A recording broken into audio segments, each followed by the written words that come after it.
The hallway clock froze at 3:04 a.m., its silence heavy, the hands locked in place like a memory I couldn't escape. That was when she came home, mascara smudged, eyes empty, another man's cologne clinging to her like shadows. It had been quiet all day, too quiet. No texts, no excuses, nothing from her end. I lingered in the kitchen, phone dimmed, listening to the fridge's low hum, as if it might explain what I already felt deep down. Our anniversary passed unnoticed. She'd dismissed it days earlier, saying she didn't have time for every little thing. So I lit a single candle at 7:46 p.m., no grand gestures or elaborate meals, just wax melting slowly while I sat there, wondering how love fades without sound or warning. By 11, the flame was gone. By midnight, the wine remained untouched, except by me. At 1:30, anger dissolved into emptiness. Then came 3:04, the metallic clink of keys against the door, her casual sigh as though surprised to find herself here. No apology, no glance my way. Only 4 words mumbled under her breath. I had more important things. Like I was an obligation she resented remembering. She moved past me, carrying lies tangled in her perfume, and I stayed frozen, mirroring the broken clock behind me. What she didn't know? While she played at being busy, I'd prepared everything. Bank statements printed, rental listings bookmarked, my name erased from our lease. By dawn, I was gone. No note, no drama, just the clock stuck forever at 3:04. The sunlight bled through the blinds as I packed a bag I hadn't realized I'd been mentally assembling for months. Each fold of clothing, deliberate, quiet, mundane. Moving through the house felt surreal, noticing details I'd ignored for years. Dust on her mirror, chipped tiles near the door, the crooked photo of us at Lake Windermere. That picture haunted me. Not because we looked happy, but because of who I saw in it. A stranger with a naive smile, unaware yet of what neglect would carve into him. He didn't know what it meant to sit across from someone who looks past you as though you're invisible. I stared longer than I should have, wondering when I stopped being a person and started becoming part of the furniture. At 6:17 a.m., I unlocked my phone and opened the note I'd been rewriting in my mind for weeks. I didn't want revenge or drama, just release. But nothing felt right. You broke me. Too dramatic. I deserve better. Did I even believe that? I was never your priority. She didn't stir as I closed the bedroom door behind me. I lingered in the hallway, watching her sleep on my side of the bed, curled up like a child who'd never lied. The irony burned. I wanted to wake her, not to fight, but to ask, who was I in your story? A supporting character? A fallback? Or just someone too scared to leave? Well, here I was leaving. But fate is cruel. As I grabbed my keys, her phone lit up with a message. My name caught my eye. Or what used to be my name. The text read, "Daryl still doesn't suspect. Last night was risky, but worth it." My chest tightened. There was no emoji, no playful tone, just cold, unapologetic words. Without thinking, I opened the thread. Work lunch, fork, knife with plate. Weeks of messages stared back at me, some suggestive, others cutting. And then there it was, a blurry photo from the bar where I once proposed. She was laughing, her hand resting on another man's knee. My stomach churned like a nightmare I couldn't escape. Everything clicked into place. The distant gaze, the sudden Pilates obsession, the unfamiliar perfume. I didn't cry, I didn't scream. Something inside me shifted. Maybe it was love ending, or maybe it was the last illusion shattering. I glanced at the kitchen one final time, the space where I dreamed of family forever, and walked out. I didn't know where I was going, only that I wouldn't return. By noon, I was holed up in a roadside motel 2 towns over. Peeling floral curtains framed the windows, and a TV bolted to the dresser flickered silently. I hadn't slept or eaten. I sat on the edge of the bed, staring at my phone, waiting for it to light up, for her name to appear. But nothing came. She didn't call. She posted instead. I hadn't unfollowed her yet. Why did I check? Maybe I hoped she'd be broken. Maybe I needed to see regret. Instead, I saw a boomerang of her clinking wine glasses with coworkers. Her caption read, "Nothing more refreshing than cutting off what no longer serves you." No mention of me. No anniversary. Just vibes, lipstick, and staged freedom. In the background, half hidden, was a familiar tanned hand. A small tattoo near the wrist caught my attention. I leaned in closer, my throat tightening as I recognized it. That same mark was in a blurry photo from her phone, the one taken at a bar. It was him, Beau. My grip on the phone tightened to the point of breaking it, but it wasn't because she had moved on. She'd clearly been gone long before I left. Mentally, emotionally, she had vacated our marriage ages ago. By 3 p.m., I opened my email out of habit. I wasn't sure what I hoped to find. Maybe something from her. Instead, there it was, an unread message from our financial advisor, titled Joint Account Access Update. My heart sank as I clicked it. She'd changed the security questions and removed me entirely. My name erased like I never existed. It wasn't just emotional betrayal. She was systematically cutting ties. I felt foolish, naive for trusting her with everything. Our accounts, passwords, documents. She treated my trust like a temporary decoration, pretty until it no longer suited her. In a rare moment of defiance, I forwarded the email to myself and called the advisor. My voice cracked, betraying how undone I felt. I demanded statements, details, timelines. He hesitated before delivering the final blow. These changes began months ago. 4 months. While I was making her coffee, tiptoeing around her moods, thinking I could fix us, she was already planning her escape. I hung up, staring into the motel mirror. I barely recognized myself. Disheveled hair, hollow eyes, unshaven face. I looked like someone who had been discarded. That night, I found a Gideon Bible in the bedside drawer. Without opening it, I placed my wedding ring inside. Not for faith, but because it felt like the last safe place left. Lying back on the bed, the hum of the fridge drowning out my thoughts, a chilling realization hit me. She expected me to fade away quietly. But maybe it was time I stopped being so predictable. It was midnight when I parked 3 houses down from our home. Engine off, hands trembling on the wheel, I sat there, despite promising myself I wouldn't return. There was one thing I'd left behind, gnawing at me relentlessly: the external hard drive. Not romantic, but vital. It held everything: tax records, family photos, medical files, even a saved voicemail of my father's voice. When I packed, I forgot it, and part of me convinced myself she wouldn't notice if it vanished. So there I sat, lurking outside my own house, waiting for the lights to go dark. I stood in the shadows, watching as the light in her room finally faded. I waited another 20 minutes, my heart pounding, not from fear of her, but of myself. What would I say if I saw her? What would I feel? Or worse, what if I felt nothing at all? I moved along the side of the house like a guilty teenager, avoiding every creak and crackle. I still had my key, and she hadn't changed the locks. Either she didn't notice I was gone, or she was certain I'd return. The door opened silently, and I slipped inside. Everything looked the same, yet felt foreign. My imprint was everywhere. The couch still bore my shape, my jacket hung by the door, but something was off. A half-empty glass of wine sat on the coffee table next to a man's lighter, not mine.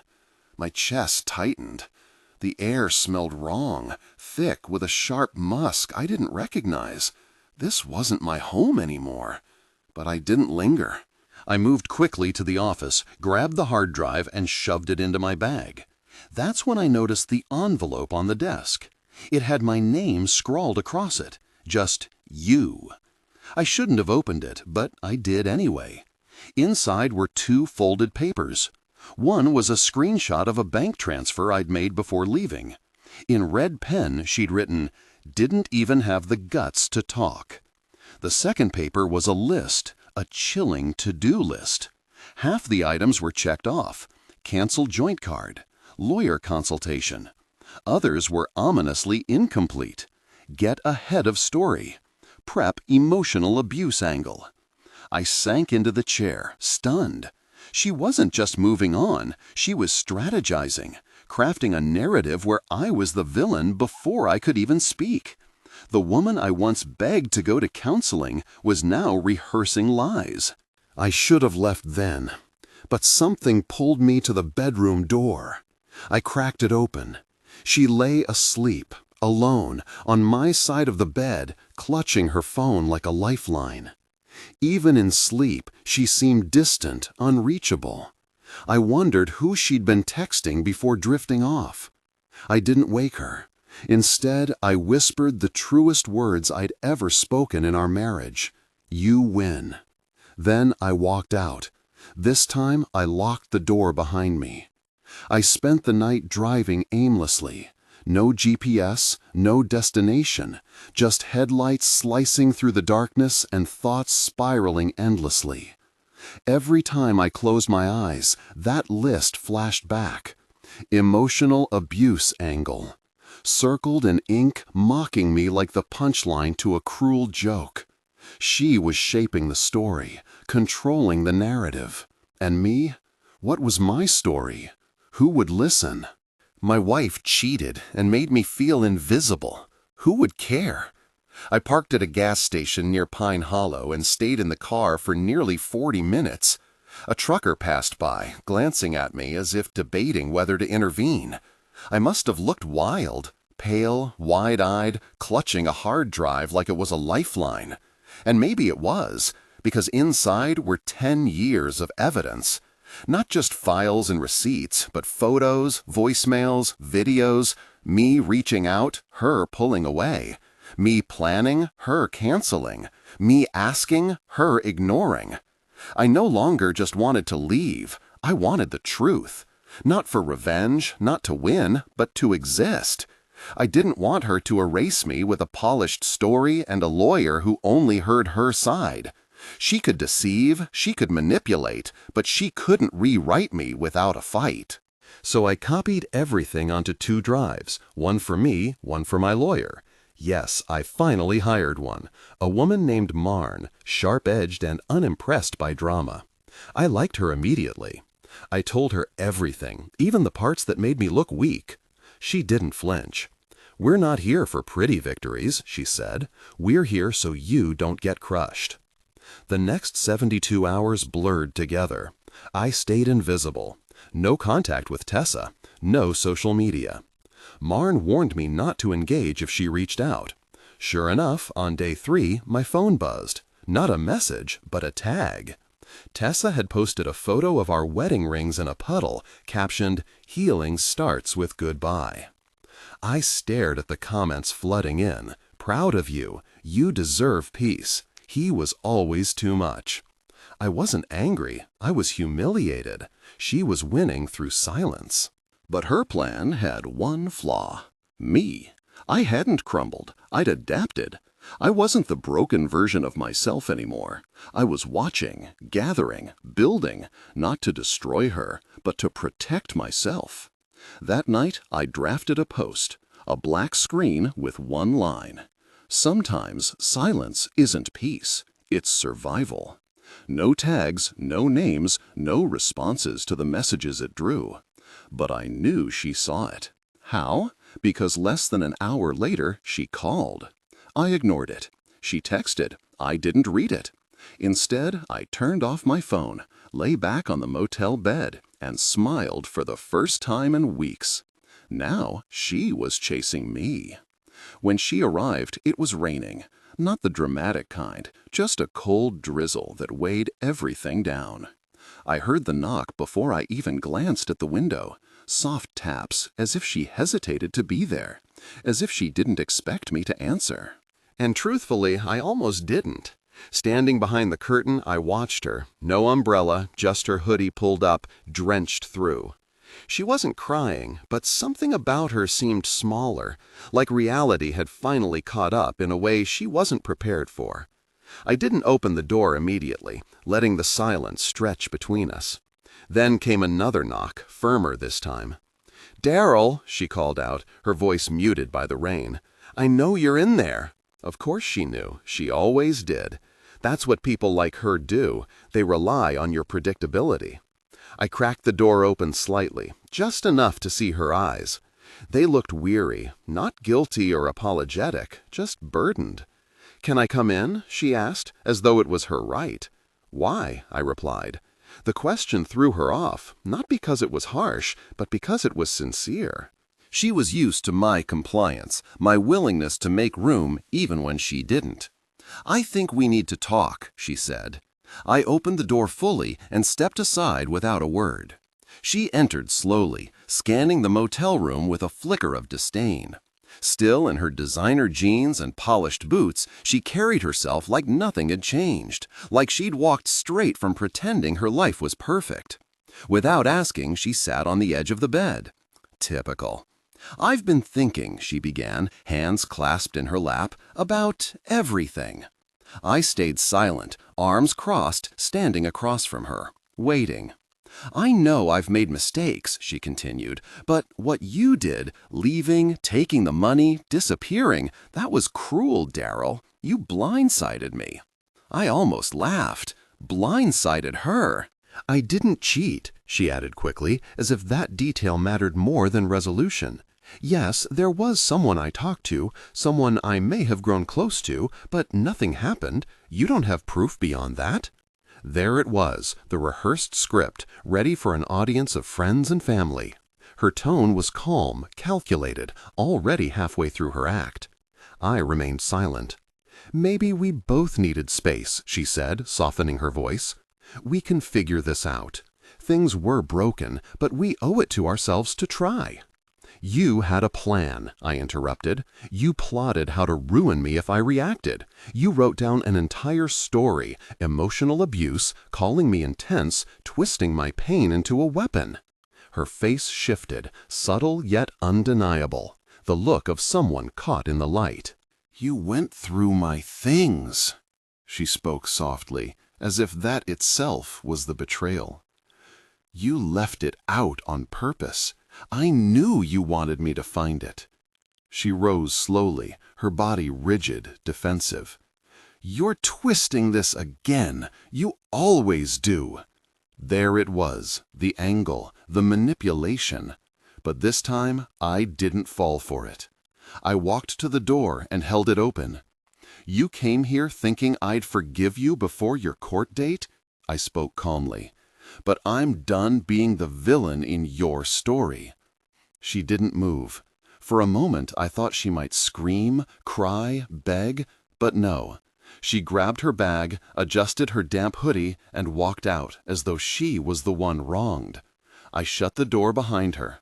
I didn't cry. I didn't tremble. For the first time in years, I felt at peace. The second time she came, she didn't knock. I was returning from the store with a coffee I didn't even want when I spotted her car parked outside the motel. Her window was cracked. She sat slouched in the driver's seat like she was running surveillance. But this wasn't some movie. This was my life. And apparently she still thought she was in charge of it. I didn't approach. I just stood there, staring. After a few seconds, she noticed me, got out, and slammed the door harder than someone who claimed they were there to talk should. Her expression wasn't soft this time. It wasn't pleading. It was smug, almost mocking. "Is this really where you're living?" she sneered, glancing around like she'd stepped into a landfill. "Hiding in a motel. How pathetic." I stayed silent. Not because I had nothing to say, I had plenty, but because I understood what this was. She wasn't here for closure. She was here to regain control. She was used to winning, and my silence was something she couldn't conquer. When she realized I wasn't engaging, her tone shifted. "You're seriously throwing everything away over, what, a few texts? You won't even let me explain? Give me a chance to fix this?" "You already fixed it," I said. "You fixed it 4 months ago when you erased my name from your future." She laughed, a sharp, bitter sound that didn't match the woman I once knew. "So now you're playing the victim? Is that the script you've chosen? Because I've got my own version, and trust me, people are already listening." That line hit like a punch, not because of its meaning, but because of how casually she delivered it, like it was strategy, like she was daring me to respond. I finally moved closer, close enough to meet her gaze. "Go ahead, post your story. Write it however you want. Make it poetic if it makes you feel better. But the truth doesn't need an audience." She crossed her arms, jaw clenched. "You've always been so dramatic, Daryl. You just hide it under that sad, brooding act. You think you're profound, but honestly, you're just exhausting." And there it was, the unfiltered truth. Not about me, but about how she'd always seen me. A placeholder, a backup plan, someone she could outwit, outlast, and dominate. Someone who constantly folded under guilt while revising the past. She turned to leave but hesitated.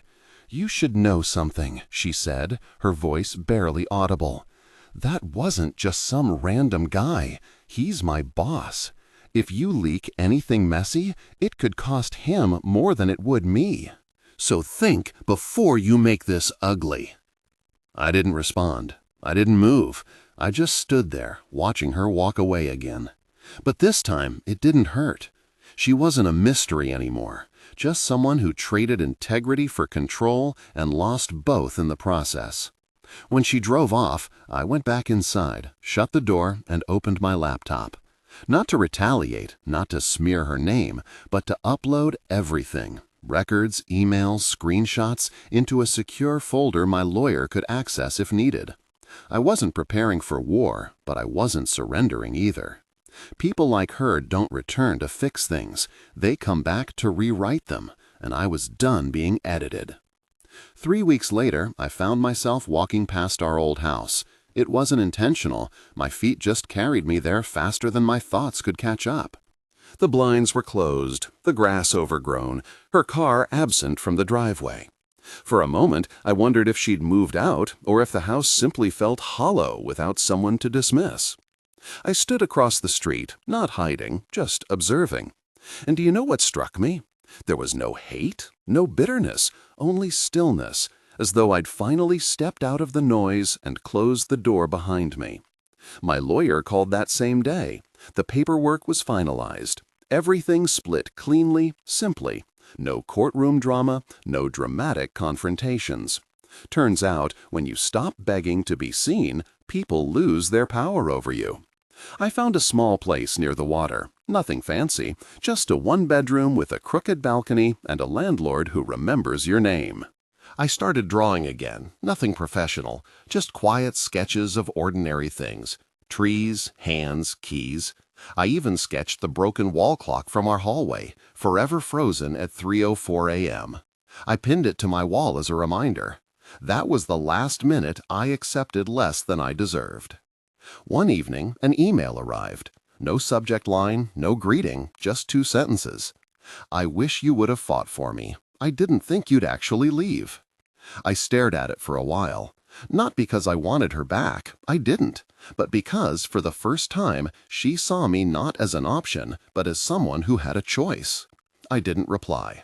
Some things don't deserve closure. Some endings are closure enough. Instead, I poured myself a cup of coffee, stepped onto my crooked balcony, and let the quiet settle in. Not the silence of resentment, not the silence of betrayal, but the silence of peace. For the first time in years, I wasn't surviving amidst someone else's chaos.